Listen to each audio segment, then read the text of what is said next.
ব্রাহ্মণবাড়িয়া জেলা বিএনপির দ্বিবার্ষিক সম্মেলন আলহাজ নূরে আলম সিদ্দিকীর সমর্থনে মত বিনিময় সভা অনুষ্ঠিত। ব্রাহ্মণবাড়িয়া জেলা বিএনপির দ্বিবার্ষিক সম্মেলন সফল করার লক্ষ্যে নাটাই দক্ষিণ ইউনিয়ন বিএনপি ও অঙ্গ সংগঠনের উদ্যোগে একটি প্রস্তুতিমূলক মত বিনিময় সভা অনুষ্ঠিত হয়েছে। গতকাল 11ই জানুয়ারি নরসিংসার বুটবাজার এ সভা অনুষ্ঠিত হয়। সভায় সভাপতিত্ব করেন জেলা বিএনপির সাবেক সদস্য অ্যাডভোকেট বশির আহমেদ। সভায় প্রধান অতিথি হিসেবে উপস্থিত ছিলেন ব্রাহ্মণবাড়িয়া জেলা বিএনপির দ্বিবার্ষিক সম্মেলনের সাধারণ সম্পাদক পদপ্রার্থী ও নবগঠিত জেলা বিএনপির আহ্বায়ক কমিটির অন্যতম সদস্য আলহাজ নূরে আলম সিদ্দিকী। বিএনপির অঙ্গ সংগঠন সহ বিভিন্ন স্তরের নেতাকর্মীদের উপস্থিতিতে সভাটি প্রাণবন্ত হয়ে ওঠে। কয়েক হাজার নেতাকর্মী উপস্থিত এই মত বিনিময় সভাকে পরিণত করে একটি বৃহৎ মিলন মেলায়। সবাই বক্তারা আলহাজ নূরে আলম সিদ্দিকীর সততা, নিষ্ঠতা ও কর্মদক্ষতার ভূয়সী প্রশংসা করেন। তারা বলেন, ব্রাহ্মণবাড়িয়া জেলা বিএনপিকে সুসংগঠিত করতে এবং বিএনপি কেন্দ্রীয় নেতৃত্ব তারেক রহমানের হাতকে শক্তিশালী করতে আলহাজ নূরে আলম সিদ্দিকীর বিকল্প নেই। বক্তারা আশাবাদ ব্যক্ত করেন যে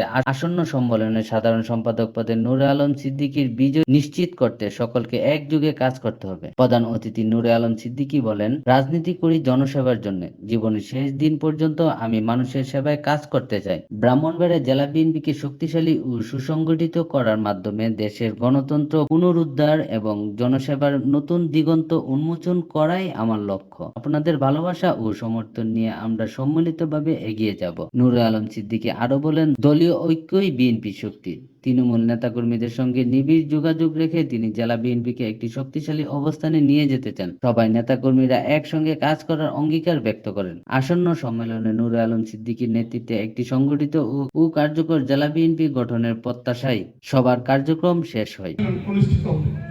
বাংলাদেশ স্কুল এন্ড কলেজ মাঠে বিগত 10 বছর থেকে আমাদের কোনো সম্মেলন হয় নাই। ফ্যাসিস্ট সরকারের আমলে আমরা কি সম্মেলন করবো? 5 জন লোক তো একসাথে হওয়ার কোনো সুযোগ ছিল। আমাদেরকে জেল, জরিমানা, হত্যা, নির্যাতন, গুম, নিপীড়ন করে করে আমাদেরকে এই পর্যন্ত নিয়ে এসেছেন।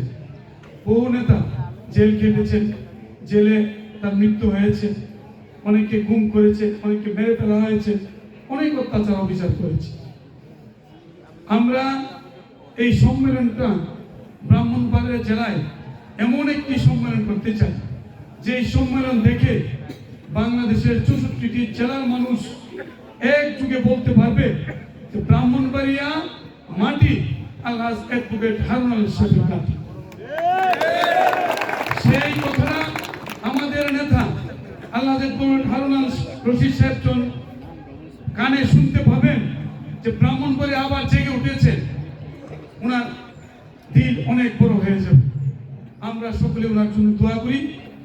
উনি আমাদের নেতা ছিলেন, এখনো আছেন, আমরা ওনার দোয়া সবসময় কামনা করি।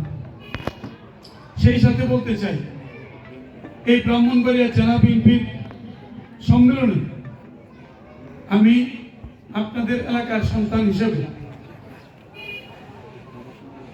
জেলা বিএনপির সাধারণ সম্পাদক প্রার্থী হিসেবে প্রতিদ্বন্দ্বিতা করতে চাই। এই ব্যাপারে আপনারা সকলে একমত আছেন? সকলে হাত তুলে আমাকে সমর্থন দেওয়ার জন্য আমি অনুরোধ করছি। কেন বলছি? আপনারা জানেন আমাদের এই পশ্চিম অঞ্চল, আমাদের হারুন আল রশিদ সাহেবের পর আর কোন নেতা এখন পর্যন্ত আমরা দেখতে পাই নাই। আওয়ামী লীগ বলেন, বিএনপি বলেন, আওয়ামী লীগের নেতারাও যাদেরকে সুবিধা